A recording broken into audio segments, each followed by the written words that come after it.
pemirsa, perkenalkan nama saya Algra Sakti Simanung Khalid, salah satu mahasiswa KKN Unhas Polres Maros gelombang 110. Di video kali ini saya akan membawakan tema mengenai narkoba. Nah, di sini saya sudah menghadirkan narasumber saya dari Bapak Zarifuddin, sebagai Kasat Narkoba di Polres Maros, ya Pak. Ya. Selamat datang Pak. Terima kasih sudah datang di video kali ini Pak. Di sini Pak, mungkin langsung saja Pak, karena topiknya membahas mengenai narkoba.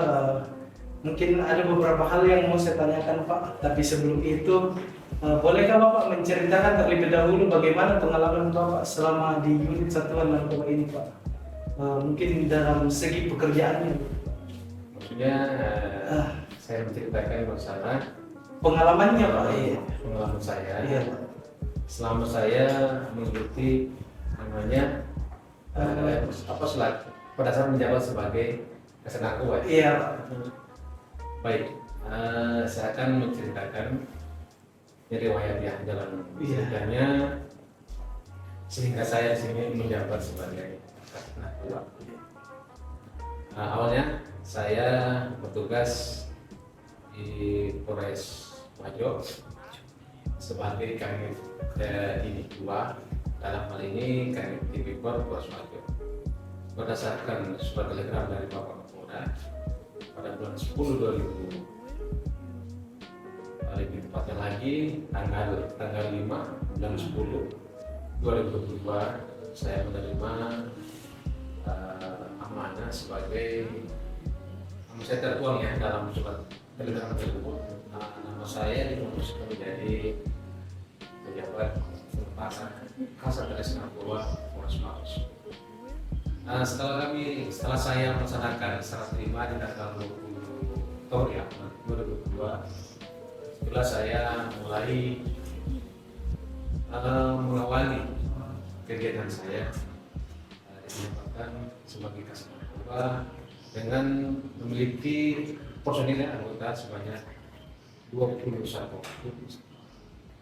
Dalam satu narkoba tersebut terbagi ada struktur, ada 2, ada unit 1 dan ada unit 2. Unit 1 dalam hal ini dia melaksanakan tugasnya sebagai penyidik, melakukan pemeriksaan, pemberkasan. Sedangkan unit 2 ini dia bergerak di lapangan. Nah, artinya dia mencari orang-orang yang pelaku yang melakukan penyalahgunaan narkoba di wilayah Kabupaten Maros. Jadi memang merupakan tantangan buat saya karena saya memiliki personil yang banyak juga banyak orang. Terus kita sendiri Maros ini kan cuma wilayah perlintasan. Iya. Namun saya diberikan beban kepada pimpinan untuk mengungkap yang lebih. Seiring berjalannya waktu saya terus bekerja. Masuk di bulan November ya, kami bersama tim mendapatkan informasi bahwa ada barang temuan ya yang dikirim dari Surabaya melalui pihak kargo Bandara Makassar yang dialamatkan ke Provinsi Maluku. Sehingga kami bekerjasama dengan pihak kargo bandara, dalam ini Absek ya yang membidangi kargo, bekerjasama dan menginformasikan kepada kami bahwa ada barang temuan yang sifatnya dicurigai berbentuk sabu. Sehingga saya bersama tim langsung bergerak ke Bandara Sultan Hasanuddin bagian kargo. Dan setelah kami melakukan pengecekan awal bahwa benar itu bukannya sabu, sehingga kami melakukan pengembangan, penyelidikan dan pengembangan hingga kami berkoordinasi. Jadi saya perintahkan anggota saya berangkat ke Maluku. Saya kan orang baru juga.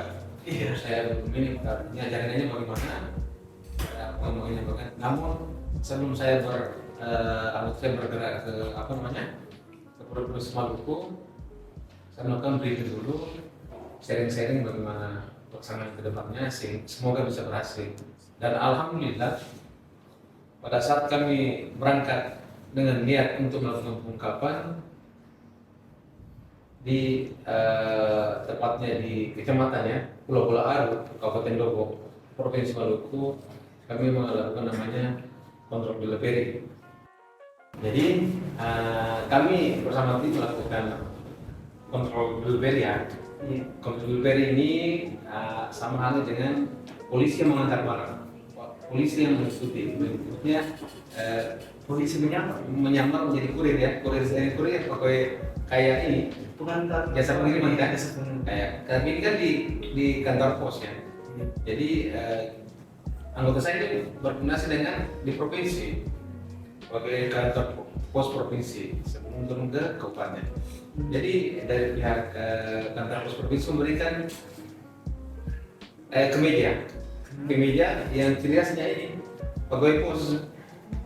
Jadi ya berangkat, setelah tiba di Lombok, itu namanya 3 kali ya, Makassar, Ambon, ke Lombok, 3 kali kemana-mana dengan sip ya. Setelah tiba di sana, koordinasi dengan kepala kantor pos di Lombok bahwa ada teman barang sabu dari Surabaya. Mereka akhirnya dia mendukung kegiatan kami, sehingga pada saat orang yang punya paket ini, orang yang menggunakan barang ini tiba di sana, polisi kan anggota saya kan sudah di dalam, Sudah siap ya. sudah menyamar, Iya. ada yang pura-pura kemas barang, ada yang pura-pura artinya pura-pura menjadi ini lah, Pura-pura jadi pegawai. ya, pegawai. Masa dia masuk telah bertransaksi dengan pegawai pos yang sebenarnya, anggota langsung mengamankan dan setelah diamankan diterbangkan lagi ke Makassar. Mau dikembalikan ya? Kita balik ke sini ke Maros, diperiksa, terus dilakukan lagi berdasarkan keterangan dari si pelaku ini. Kami lagi mengembangkan lagi ke Jawa Timur lagi, tepatnya di Madura, Sampang. Saya kembangkan ke sana lagi, ditemukan lagi pelakunya. Ada 2 orang Orang tua lagi, orang Madura kami temukan lagi. kerjasama ya Pak itu? Nah, itulah yang artinya tempat yang di sana dari Madura kan yang menjual. Ya. Nah, jadi yang kita makan di Lombok ini orang yang membeli, orang yang memesan. Jadi 2 orang yang sebenarnya.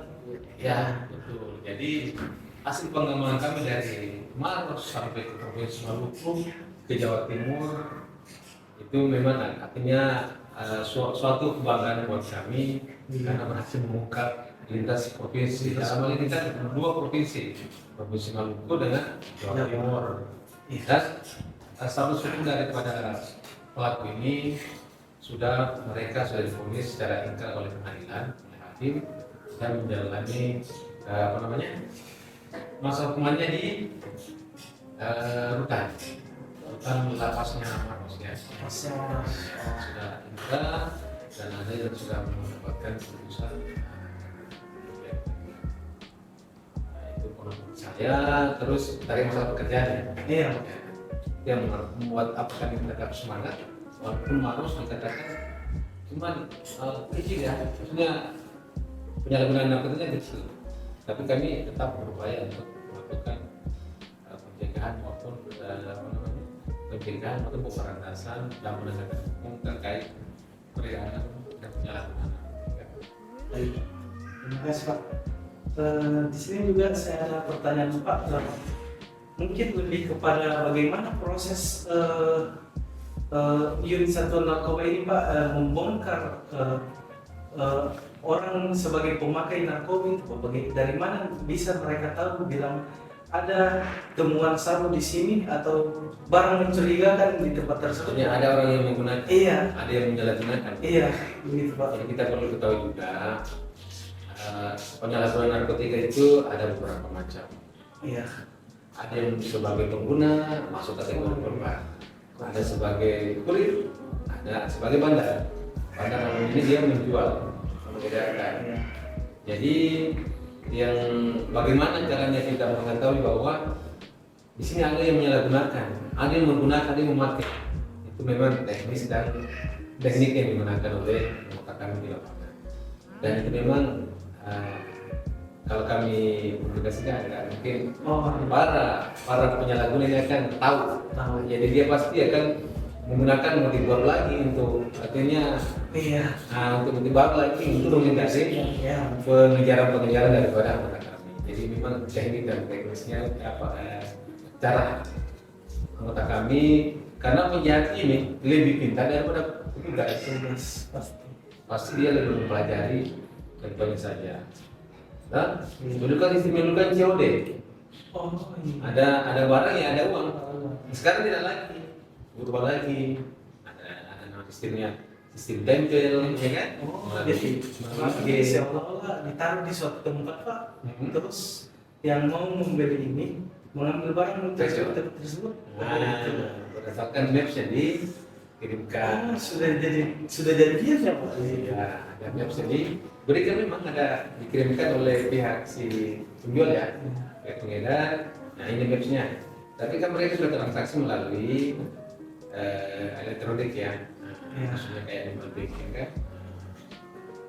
Bisa. Dan ungkapannya memang macam-macam Pak ya. Ada juga menggunakan informan atau cepu ya, tapi kita merahasiakan. Artinya untuk menjaga keamanannya mereka. Pasti mereka diteror juga. Betul, sudah pasti. Oke Pak, tadi Bapak sudah menyebutkan ada yang menyebutkan statement bahwa kurir juga sebagai pengantar juga dapat kena hukuman ya Pak. Lantas bagaimana Pak kalau misalnya ada misalnya saya pengendara narkoba Pak, terus saya mau mengirimkan barang saya melalui botik begitu Pak, tapi orang botiknya ini tidak mengetahui isi barang tersebut Pak. Maksudnya kurir ya? Iya. Kurir ini, kategori kurir ini artinya bukan kurir yang jasa pengiriman ya. Kurir ini bahasanya di Undang-Undang Narkotika. Kurir ada memang bahasanya. Kalau kurir jasa pengiriman mereka sudah tahu. Tapi ini kurir sama dengan kuda ya. Contohnya bandar A, dia memiliki kurir atau kuda-kuda yang dia perintahkan. Tapi sudah ada memang kalau antar sana, antar ke sini, tempel ke sini ya. Jadi bandar itu dia kayak bos ya, dia cuma orang pesanan sini, antarkan sini. Dia perintahkanlah kurirnya, perintahkanlah kudanya. Jadi memang ada orang khusus ya? Ada orang khusus. Luar biasa. Baik Pak, mungkin saya mau bertanya Pak, kenapa orang-orang masih ada yang memakai narkoba begitu Pak? Apa sih yang didapat dan apa sih sampai orang itu mau menggunakan narkoba? Apa yang mau dicari gitu Pak? Betul. Dari dia. Sebenarnya yang pertanyaannya apa sih yang dicari daripada pengguna hasil dari pengguna narkoba? Sebenarnya narkoba ini bisa dipergunakan, tapi menurut ini dipergunakan di kesehatan ya, medis ya.